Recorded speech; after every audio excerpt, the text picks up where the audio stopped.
ভগবানের নাম করে সম্পত্তি আত্মসাতের চেষ্টা ছিল।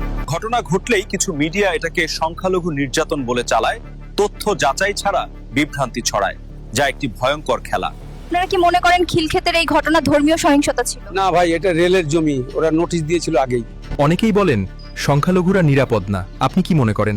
সব সময় তো তা না, অনেক ঘটনাই ধর্মের জন্য না, পেছনে অন্য কারণ থাকে। গত বছর পূজায় অনুমতি ছাড়া রেলের জমিতে মণ্ডপ হয়েছিল।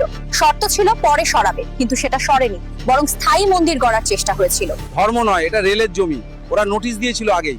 ভগবানের নাম করে সম্পত্তি আত্মসাতের চেষ্টা ছিল। তাহলে যেসব মিডিয়া বলছে মন্দির ভাঙা হয়েছে, তা কি সঠিক? একটুও না।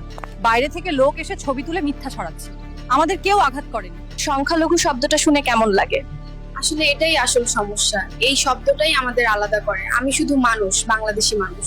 ঘটনা ঘটলেই মিডিয়া বলে ধর্মীয় হামলা। আপনি কিভাবে দেখেন?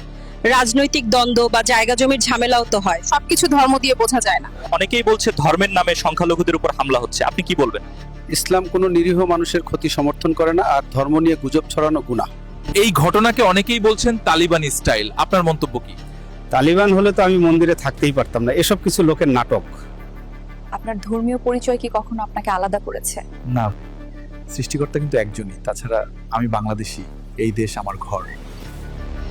আসুন দেশের শান্তি ও স্থিতিশীলতা ধরে রাখতে ঐক্যবদ্ধ হই, ষড়যন্ত্রকারীদের বিরুদ্ধে রুখে দাঁড়াই, কারণ বাংলাদেশটা আমাদের।